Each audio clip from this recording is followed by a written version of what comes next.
All right, everyone, welcome to our tips for applying to graduate school workshop.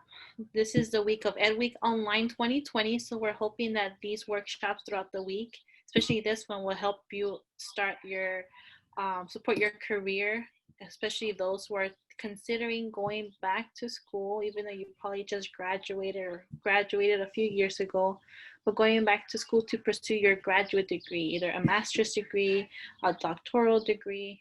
Um, so we'll wait another minute. I think everyone's here.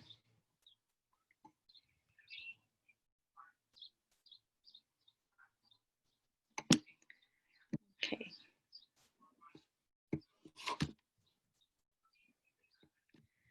Also, if you have any questions during the whole presentation, please type in those questions in the chat, and then we'll be checking those throughout the presentation.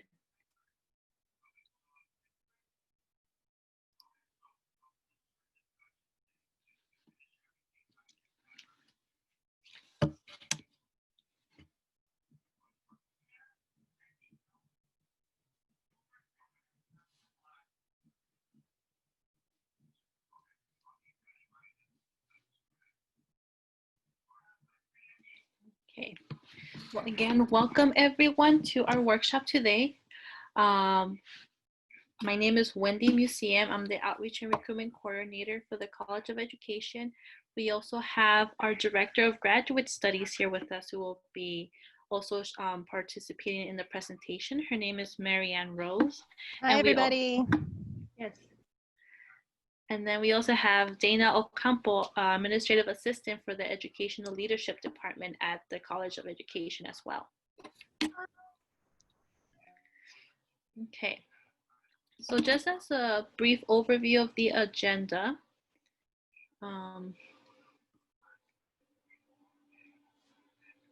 we'll go over the steps to choosing the program, the application materials you may need, how to finance your education at the graduate level, CSULB resources that we have to offer, and then we'll talk about our graduate student experience, specifically myself and Dana, who have gone through some of these, one of the graduate programs. I'm an alumni of one of the graduate programs in the College of Education, and Dana's currently pursuing her master's program in the College of Education. We'll let you know which one once we get to that area.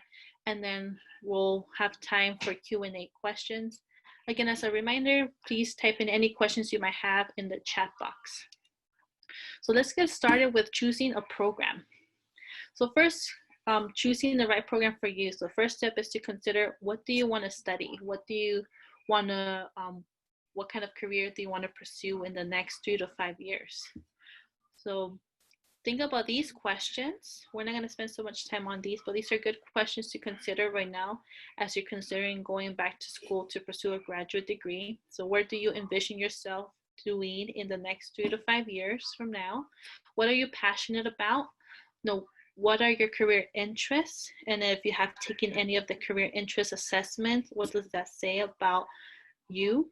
And then, do you know someone in the current field that you might be interested in? Have you talked to them about how they prepared to work in that specific career? What programs they attended?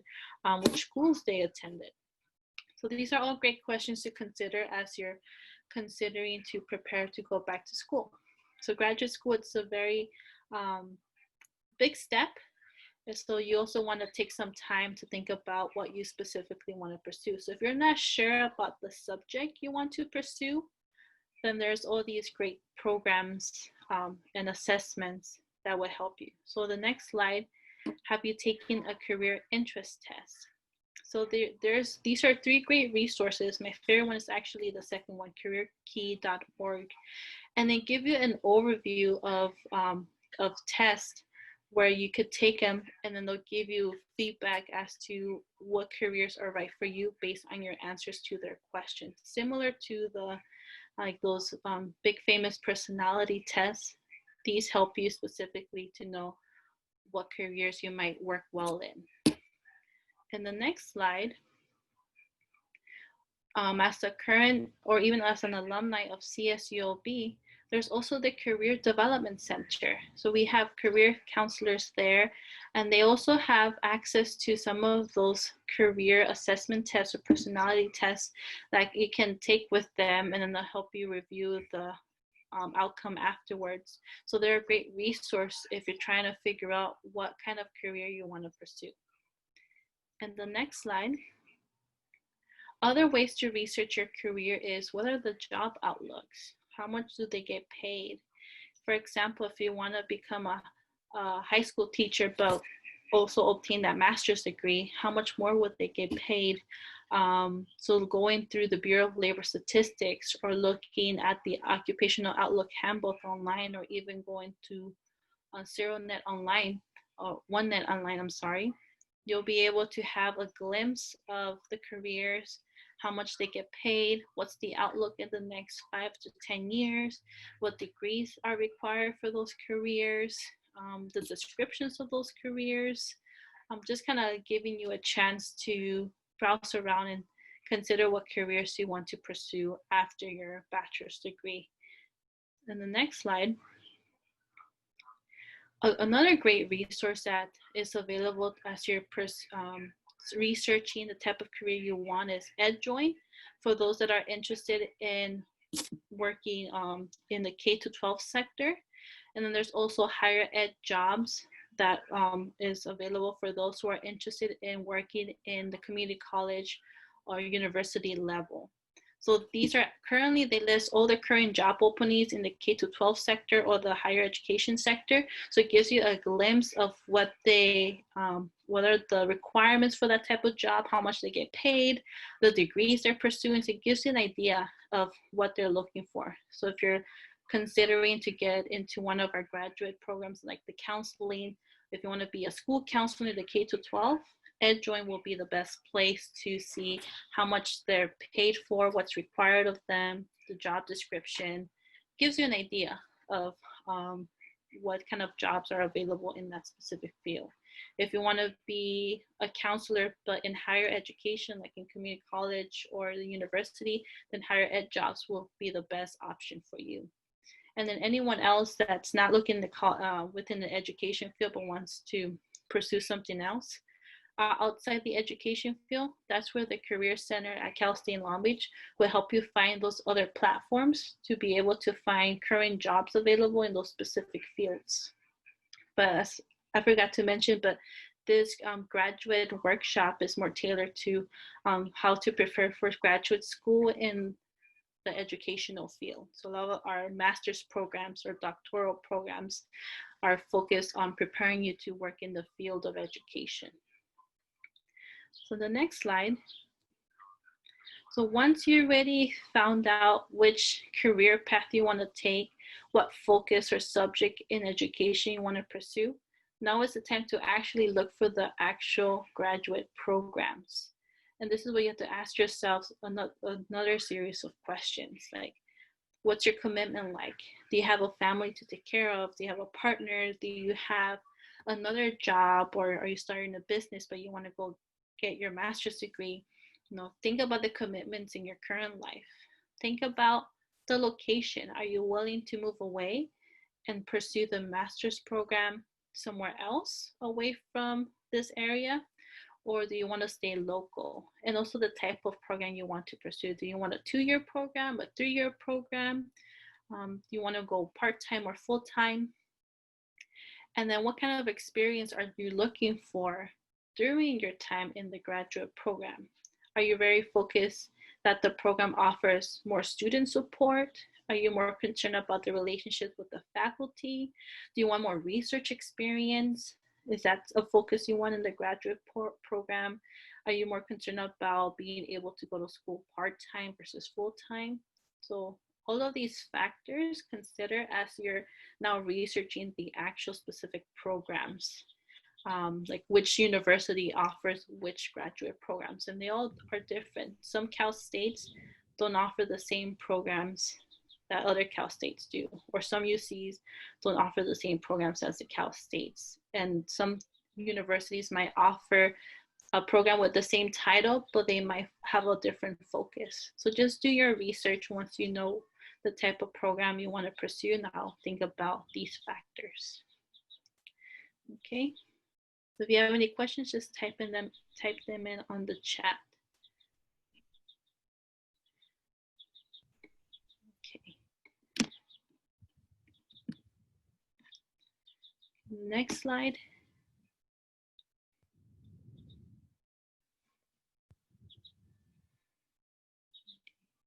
Are we ready? Yes. Talk about these application materials. So Wendy, go ahead and interrupt me if you get any questions that come into that chat box, no problem. Okay. So as Wendy said, this session is really focused on folks who are thinking about the fields of education and counseling. I know that we had a few folks sign up that at least your undergraduate degree is in something related to science, engineering, business. If you are thinking about education or counseling, you can definitely still apply into one of these fields.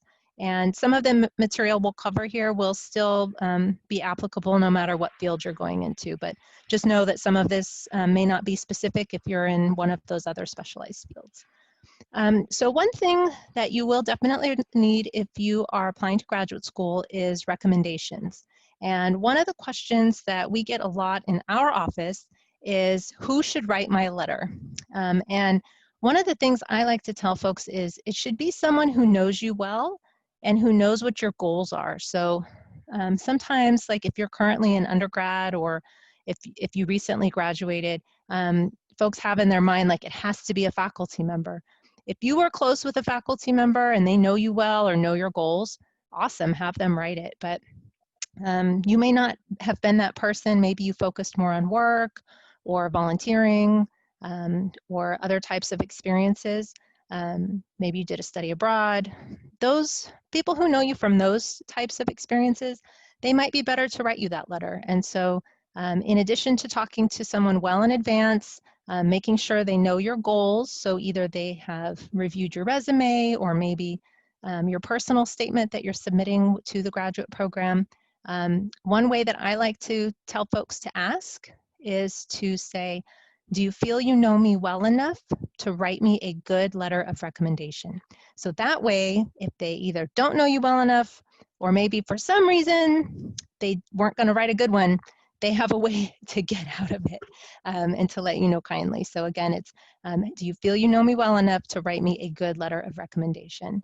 And whatever graduate program you've applied to, so you've followed Wendy's steps and you've kind of researched your field, now you've researched your program. The next step for you in researching that program is, what am I going to need to apply? And one of those will include potentially prompts to your recommenders. And so you'll want to make sure that your recommenders have whatever the instructions are that that graduate program has for them so that they can get that submitted for you. And just a heads up that towards the end, we'll ask if you want a copy of this PowerPoint to put your email in the chat, and we can send you a copy of all of these tips and things. Another piece that will come with many graduate programs is for you to write a personal statement. So this is where you are going to showcase yourself as a person. And frequently that's like the first intro for that graduate program to meeting you is through that like paper process. So of course, following the instructions. And there's two great resources we like to recommend. One is on the CSULB campus. If we were not in a pandemic, I would tell you to go to the 5th floor of the library, but you can't right now. So there's this website. It's for the Graduate Studies Resource Center. They are university-wide. Their main goal is to help underrepresented students go to graduate school, and they're really there for everyone, whether you're a Cal State Long Beach alum or not.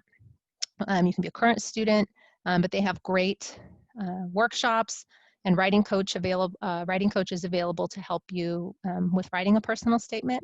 Another tip we like to give is Purdue University has an online writing lab called OWL, and they have a lot of great pieces of information there too, because many of us haven't written a lot about ourselves, and writing about yourself on Facebook and social media does not count. So we're talking about like a professionally written personal statement to your graduate program. So these two tips can kind of give you some help with that. Just some basics. I know folks are like, yeah, it seems obvious.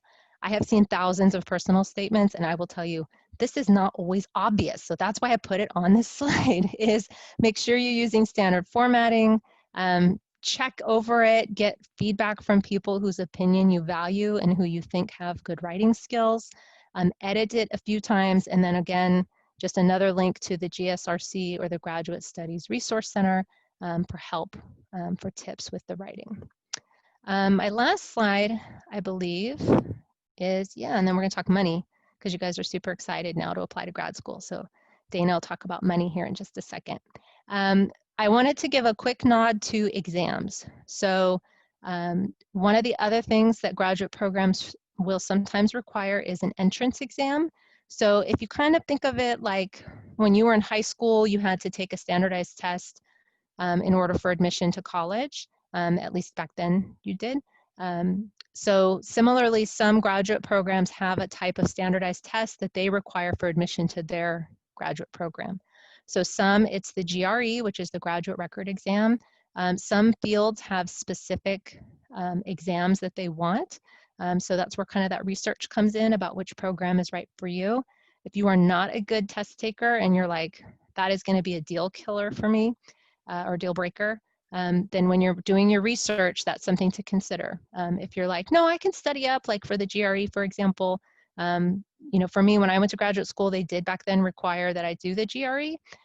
So I did like some online tutorials and prepared in order to take that exam. Again, the GSRC. And please note that during the pandemic, some of those exams are being offered in alternative modes. The Graduate Studies Resource Center does have some information on their website about that. So if you're thinking of applying for like this next year and you're concerned about taking one of those standardized tests, please know that there are options available for that. So before we get into the money, I wanted to see, I think Jared and or one of our other student ambassadors is monitoring the chat. I thought I saw the chat flare up. Was that questions? Yay or nay? No, it was just emails. Awesome. All right. People want to keep in touch. Thank you. All right. If there's no questions right now, that's no problem, but I will be looking for questions later. We cannot be that awesome and have covered everything. So please be percolating on what questions you might have. We'll have some time also at the end. So I'm going to turn it over now to Dana, not because she has a lot of money, but because she's going to talk about money. I would love to have a lot of money. So we're going to talk about your financing your graduate education, because that also gets expensive, especially after you've already gone through your undergrad. So I think moving on to the next slide, there are a couple of places to start.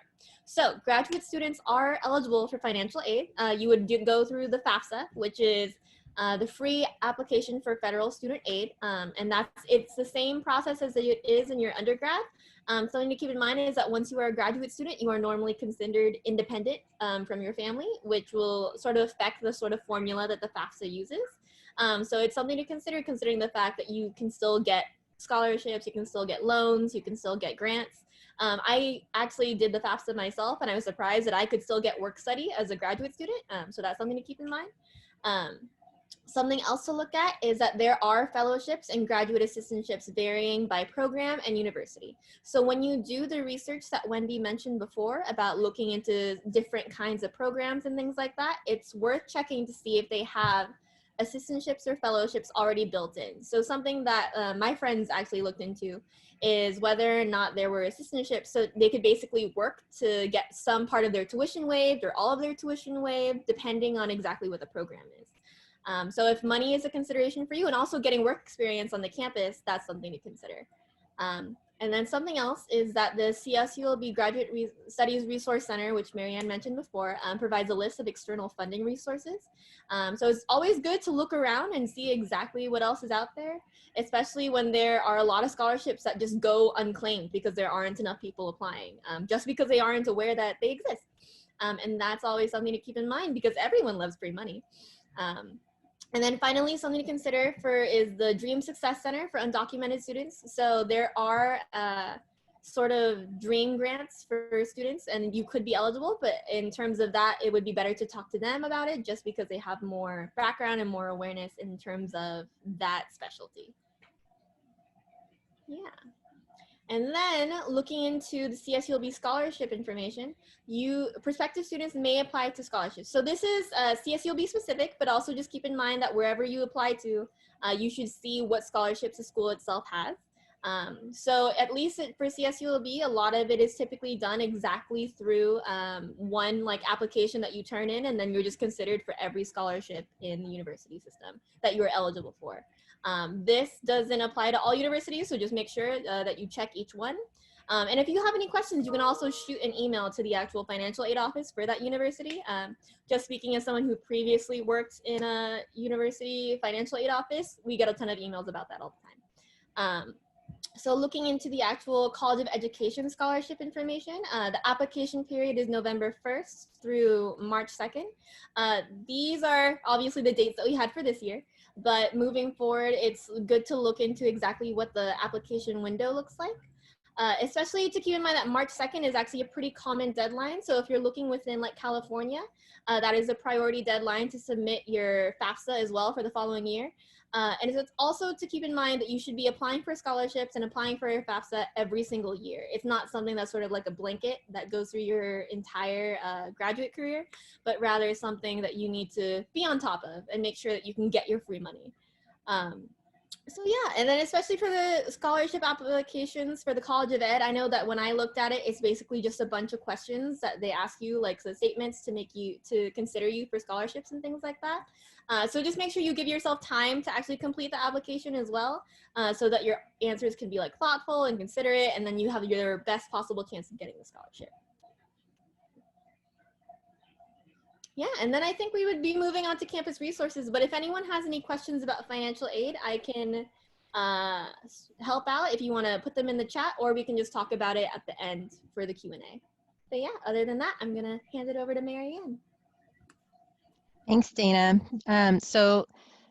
This is a little bit about campus resources at the Cal State Long Beach campus. So I believe most, if not all of you, are either current students or alumni of our wonderful university.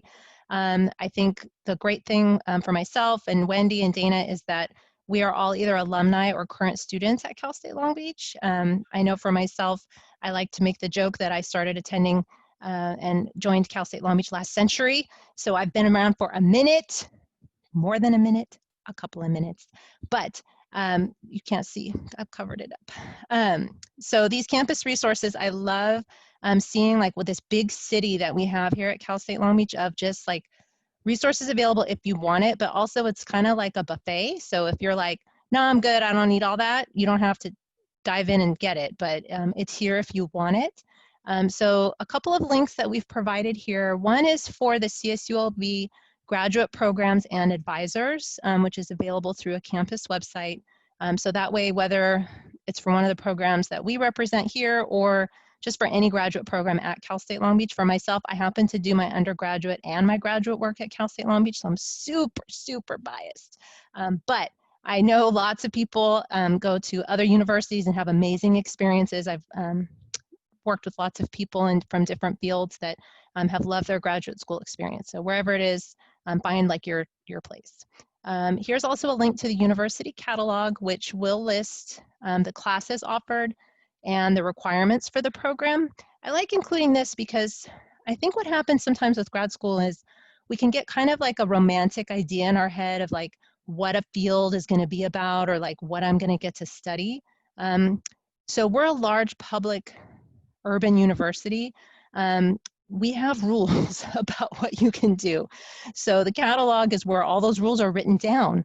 So for our campus, while I love all of our graduate programs, they're not all just like study whatever you want. Like the faculty have set aside like here's what this degree is going to mean and what you're going to learn about if you do it. So in the catalog, you can actually read like, okay, what are the classes I'm going to be taking? Like, does this interest me? Do I really want to do this thing? And if so, great. For those here who are interested in becoming a teacher, we've included a link to our Teacher Preparation Advising Center, or for those interested in a graduate program in the fields of education, counseling, or school psychology. That's with my office, the Graduate Studies Office in the College of Ed, and here's a link to our website for that information. My second slide, Again, we love the Graduate Studies Resource Center, so I've included them at the top of this slide. Dana mentioned financial aid and scholarships. It's right here. Wendy mentioned the Career Development Center, so it's here as well. And then just two other campus resources I like to point out for some underserved populations is for students with disabilities, the Bob Murphy Access Center, or for any veterans or children of veterans who use their benefits. We do have a veterans office on campus as well. So with all that said, I'm excited for everybody here to get to listen to a little bit about like what it's like to be a graduate student. I kind of aged myself by telling you guys I was a student last century. So while I would like to think my experience is quite salient and relevant, I think Dana and Wendy are probably a little better suited to talk about it, especially since Dana is actually a current student and Wendy is a fairly recent alumni of Cal State Long Beach. So I'm going to turn it over to them to just share some of their tips on work-life balance, you know, being successful in graduate school, and just kind of like, what is it really like to be a graduate student? And then I think we're gonna end out with allowing for questions. So I think Dana, you're up first, lady. Take it away. Hello, so I'm Dana. I am currently studying the Student Development and Higher Education program. I just finished up my first year, actually. Yay, yeah. But I also have class again tonight. So it's just a never-ending grind. But in terms of my experience, I do want to say that I actually did not attend CSULB for my undergrad, and I was actually a political science major. And then I just made the jump over to education because it's what I wanted to do. So it's important to look around and see exactly all the programs out there. I entertained law school for a little bit, and I actually had a friend who was studying for the LSAT separately. And then I had another friend who was studying for the GRE, and he decided to go into the same field as me, sort of like the student affairs, higher education realm, but he actually went to Colorado.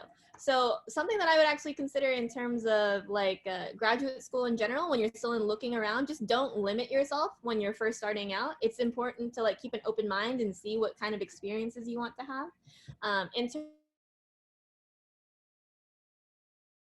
terms of actually, something to consider also is that my program, for example, is a cohort program. So that's also something you can look into when you're looking at grad school types. If it's just a cohort program where basically there's about 25 of us, and then we go through all of the years together. And then we sort of have a sort of set class schedule where we're expected to take a certain number of our classes together each semester. It's very close-knit, but it might not also be as flexible as other people want. Something to also say is that my program is 3 years. Typically for a student affairs program, they range from like 1 to 2 to 3. And that's also looking into exactly how much experience you want to get, how much time you want to spend in the classroom, how many years you want to invest into grad school. And there are reasons why I chose mine, but something that to consider when you're first looking around is like how much time of your life is going into it. So sort of speaking on that work-life balance, it's important to consider if you're willing to really put all that time into it. Because when I was originally going to school before we all went virtual, my class periods were typically in the evening because it's sort of adjusted for working professionals. But that did mean that I would be on campus typically 2 days a week from like 5 p.m. to 10 p.m. And it's just one long stretch, but you learn material that you're really interested in, at least if you like really go through all the grad programs and that's what you choose to do. So it can fly by, but it's also important to consider exactly how much time you're putting into it, especially when you factor in commutes and everything. So something to consider is once we actually get to be on campuses again, exactly how much time you're going to be like on the freeway going back and forth from job to school to home. Because a lot of my friends and my cohort mates, they are making those long commutes, and that's something that they have to consider. And some of them have actually moved so that they're closer to campus. Just so that they aren't spending all this time in traffic. So yeah, those are the things that I think of immediately when it comes to work-life balance, and also just making sure that you're aware of like homework and finding time for your family and friends. It's gonna be busy, but also it's really rewarding. So. Awesome. Thanks, Dana. Thanks for sharing a little bit about your experience. Okay, and next up is our co-facilitator, Wendy. Hello, everyone. So my name is Wendy Museum. My journey started actually, I'm also a Cal State alumni, undergraduate alumni. So I did my bachelor's degree in psychology and human development. a decade ago. So I could say a decade ago. That was back in 07 to 2012. So I'm actually very proud to say that, a decade ago. But then I also went back to school after a 2-year break to pursue my master's degree in education, an option in educational psychology in 2014 and graduated in 2016. So during my 2-year break and actually my last semester as an undergrad, I had an internship that became a job. So I started working as an immigration consultant for a nonprofit. So my mentality, my focus was I'm going to go to law school after I get my bachelor's degree. I was considering that path, but that changed. I wasn't that interested in law school anymore, but I was interested in education because I started working with adults and I wanted to work in higher education at some point. So I did my research. I talked to my professors from my bachelor's degree. I still had in contact with them, and I was still actually doing research with them even after I graduated from Cal State Long Beach. So I still was connected to the university after that. And then I wanted to really focus on research because I like psychology, but also wanted to work in education. So as I did my research, this is where I found the educational psychology program at Cal State Long Beach during that time. So then I applied and got in, and it's a 2-year program. It's not a cohort model, but I was able to be very close to all of my colleagues, I will call them colleagues, all of the students in that program. We were a very small program actually, but I did work 2 jobs. So I did manage an on-campus job during my graduate school, as well as my classes in the evenings that I attended at least twice a week. And then I also had my weekend job, which I still had my immigration consulting job during that time.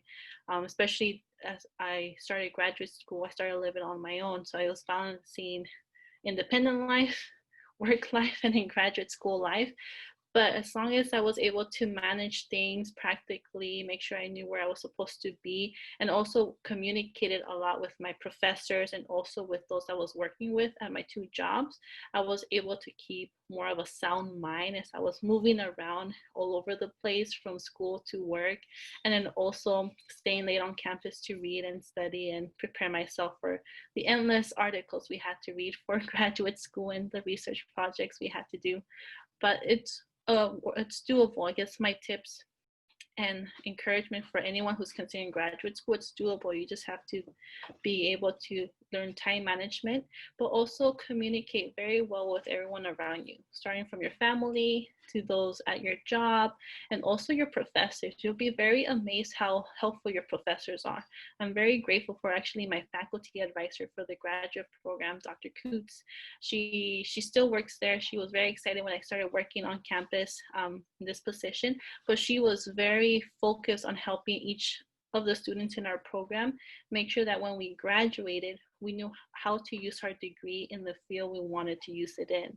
So in my specific program, not everybody wanted to work in higher ed. Some wanted to work as a K-12 sports. I think he wanted to work as a coach, but he wanted to use his educational psychology skills to be able to use that to manage the teams at the educational level. I had another student that she wanted to work in with autistic children and pursue that. Another one wanted to work in medical education. So she, our faculty advisor, who I really appreciate, really helped each individual student to focus on how to use our skills and what we learned in the program after we graduated. And that's something I really appreciate from my program. And I could tell you a lot of all of our graduate programs in the College of Education have that faculty advisor that's very focused and very involved with their students to make sure that they don't just graduate, but know how to use their degree and get the job and apply it outside.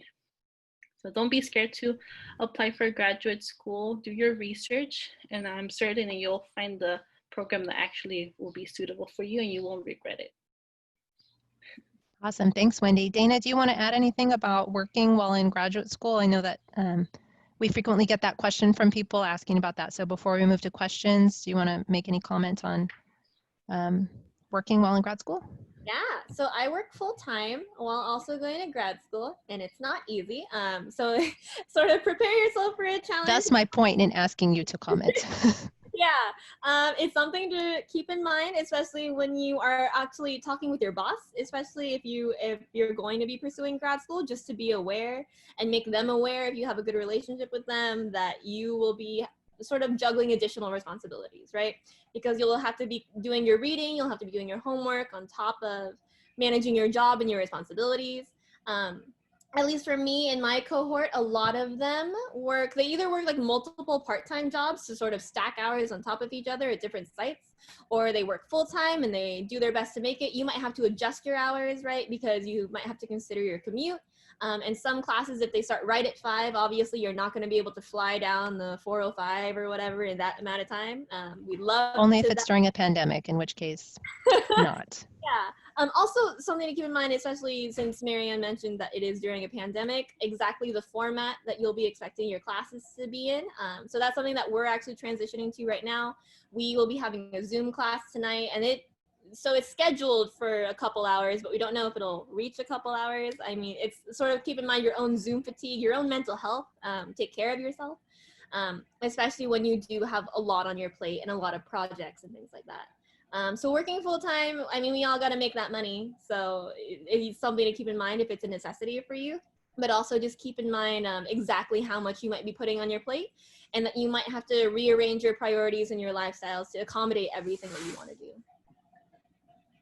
Thanks, Dana. One thing I like that both Dana and Wendy shared about is that before they went to graduate school, they kind of had a journey that happened before they made that decision. I think that was true for me too, is, going to graduate school is not always a given for everyone. It's definitely a big decision. And so, you won't know though what the right answer is. So I think one thing I frequently will, that I will frequently comment to people about is that, when you're thinking about graduate school, you're not talking about like the rest of your life right now. So just take that weight like off of your shoulders.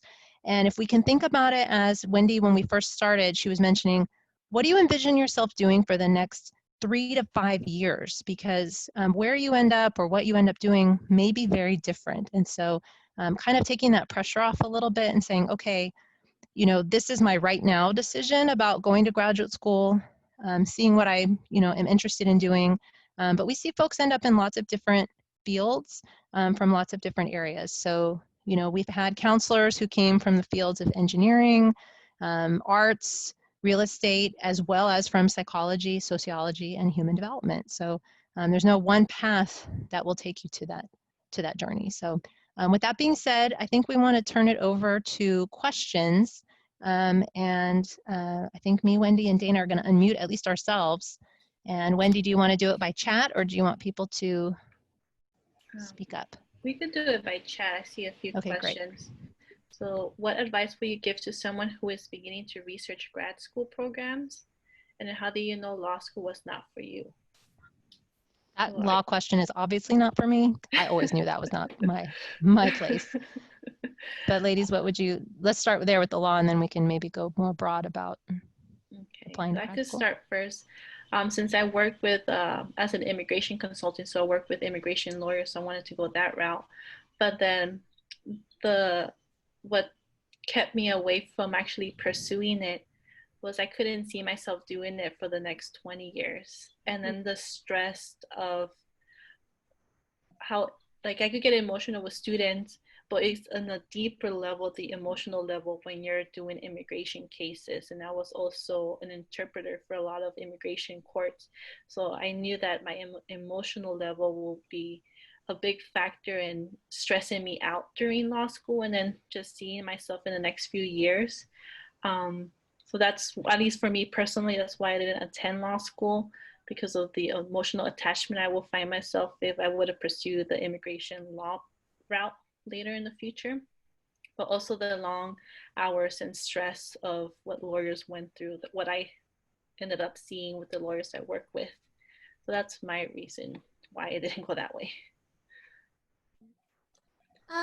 So I also had friends in law school. So ask around if you know anyone who's actually in the field that you're looking at, right? See what their experiences are like. And based on what my friend said about law school, I was sort of weighing between the two, but I also realized that I have more of an interest in sort of like counseling. So I was an RA during my undergrad, and that sort of set me up for student affairs, right? So student affairs is basically working in higher education as like counselors, or like in the dorms or things like that, in multicultural centers. That's sort of more what I was focusing on, and I realized I would rather have more of that direct connection to people than whatever law school entailed, right? So in terms of like actually doing research in grad school programs, see not only what classes you liked, but like what experiences you enjoyed, right? And also like what internships you liked, what jobs you liked, if there were any aspects of it that you preferred. So in terms of actually doing the research into like for overall these grad school programs, if you want to stay local, like sort of prioritize, sort of like you did for the actual undergraduate process, right? What made you choose CSULB previously? And then consider, do you want a different experience? Do you want to go elsewhere? Do you want to see what a private school is like? Do you like that sort of thing, right? And what resources that grad school program would offer you. Something else that I also want to mention is that you're not locked in forever, and you can change your path however many times you want, sort of like, and also you don't need to jump in immediately. I also took like about 2 years, I think, between undergrad and grad school. But there are some people in my cohort who went straight from undergrad straight into grad school. And it's just, we're all taking different paths. Just do what you need to do for you. A lot of soul searching, you know, because it's sort of like, it's a big investment time-wise, financially, and it's just not something you want to like jump into because you feel like you should, right? I think my last comment, and then we'll get to some more questions, is, you know, I like to suggest to folks to actually make a list of your priorities. So, you know, for you, even if they seem, you know, maybe kind of intangible and not really measurable, but like what's important to you. So like for me, I wasn't able to move away from my family. So knowing that I needed a program where I could commute, you know, that immediately narrows the field. And so, you know, even if you're having trouble deciding where to go, knowing what you don't want or where you don't want to go also is helping make your decision. So I think recognizing, like, you know, if for you there's limitations because of geography or cost, like just own that and say, okay, like this is what's real for me. Or if you're like, no, I'm not going to limit it. I'm going to go for, you know, out of state, or you know, go for those scholarships or financial aid for a private institution. Like, go for it. There's no reason you shouldn't. So, but you know, each of us is different. So rather than looking at it through like the social media eyes of comparing yourself to other people, like none of them are going to walk this journey. Like, this is your journey. Like, you're the one doing it who has to live it. So, you know, your job is to get as many facts as possible, percolate them in the marinade of your brain, and see like what's going to kind of come out from that. So like, as Wendy and Dana both said, like having some experiences, you know, talking to people, doing some research, like kind of figure out what you do and don't want or like. And that can help you in that research process of figuring out where you might want to go or what you might want to do. Okay, just to look at time, we have another few questions. So how many hours did or do you all work while attending grad school, and do you attend part-time or full-time, and how was your commute? I was full-time in my graduate program. I worked with the two jobs combined probably 40 to 45 hours a week. So most of my hours were done Fridays and Saturday when I didn't go to school. And my commute was an hour from Gardena down the 405 freeway. So I had to make sure, I try to be in school the days that I had to work in my second job. Since I worked as a student worker on campus, I actually got to school from 7 a.m. and didn't leave until 10 p.m. if my classes ended at that time. So it depends on the schedule you'll have if you work on campus or off campus. Dana, did you want to comment too? Looks like we might have lost her. I'll just comment on what I hear from graduate students, since I work with students in in a variety of different types of graduate programs. So I've seen and heard from students, you know, I had one student who was in a high unit full-time graduate program where he was here 3 or 4 nights per week. And in his third year of the graduate program, it was school psychology. He also had like a 15 to 20 hour a week internship, and him and his wife lived in the Antelope Valley, and he commuted here. So, wow. We have other people though who live within walking distance of the campus, and they attend, you know, they take 6 units a semester, which is considered part-time, and they work a part-time job. So, you know, all of us have a different sized plate.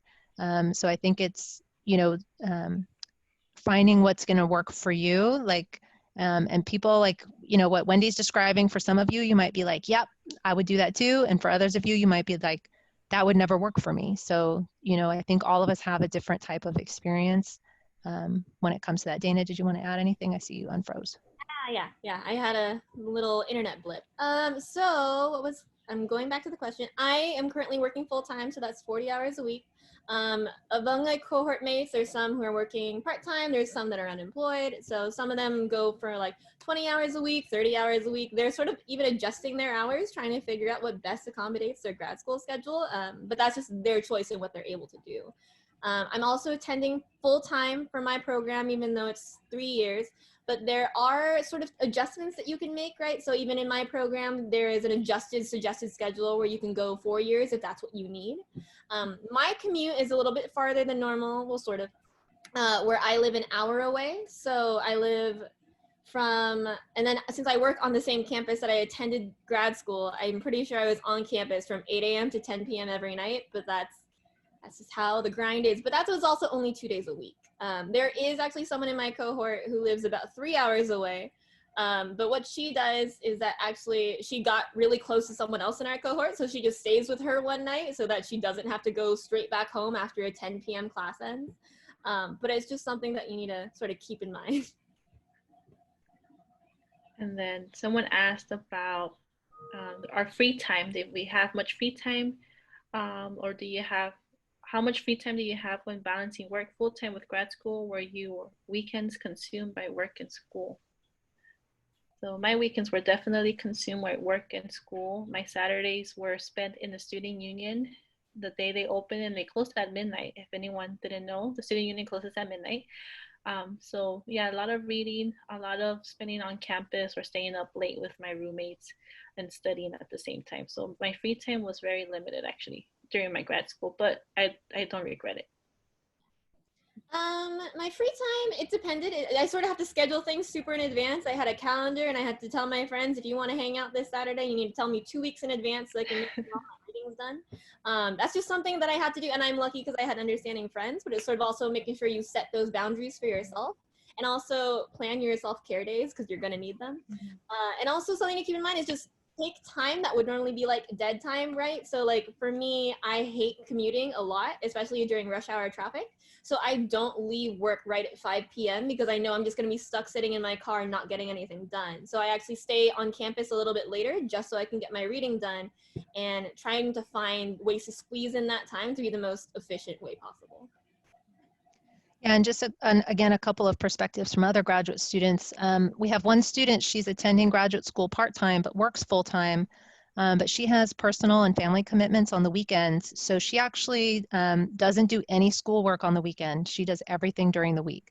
So what that means though is that after work each day, she is, either attending class or, doing the reading and the writing that she needs to do, but it's because for her Saturday and Sunday, she already has commitments and she can't make that work. So just to offer that other perspective that I think, again, everyone has a different setup. For myself, when I was in graduate school, I typically tried not to have anything on Sundays.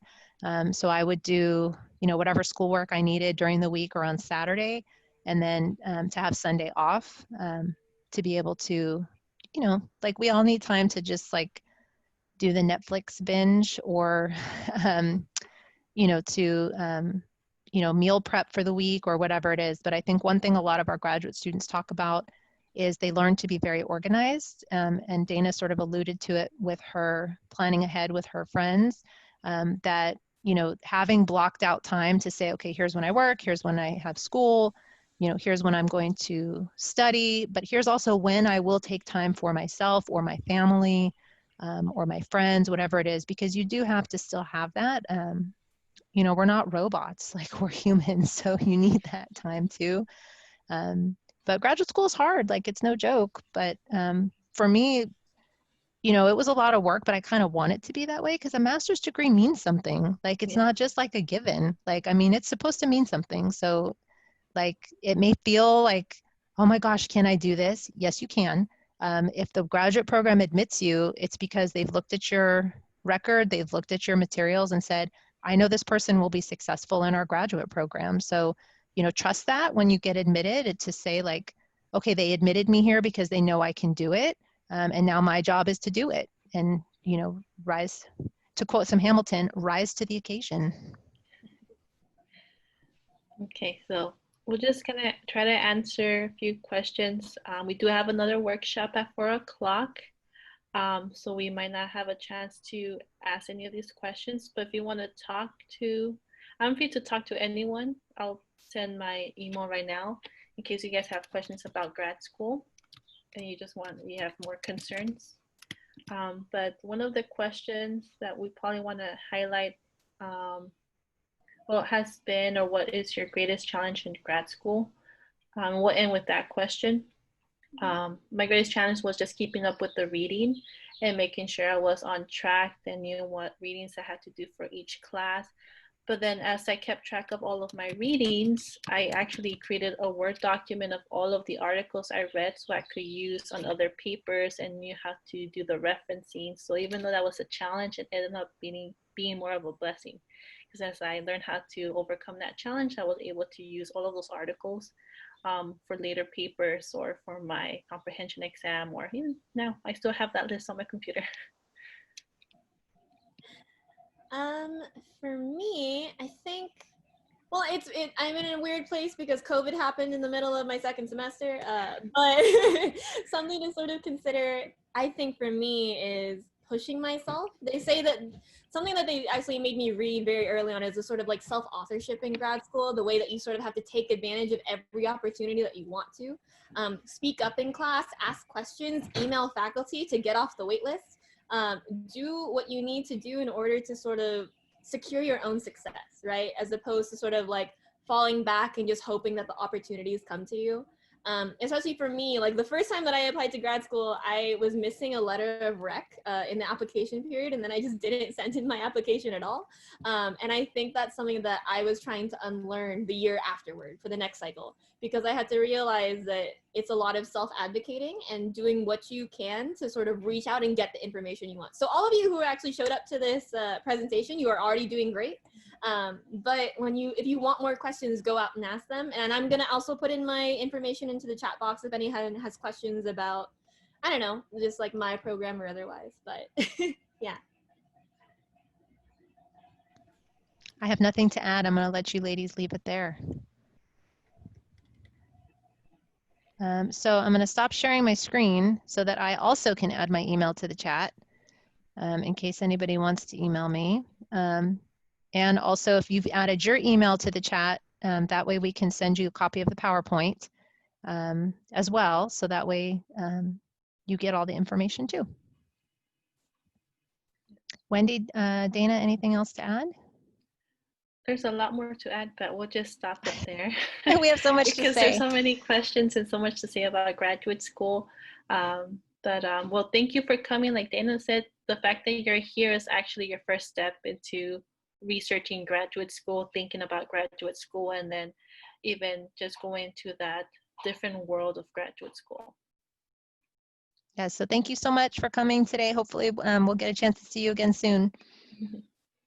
Thank you, everyone. Bye. Bye.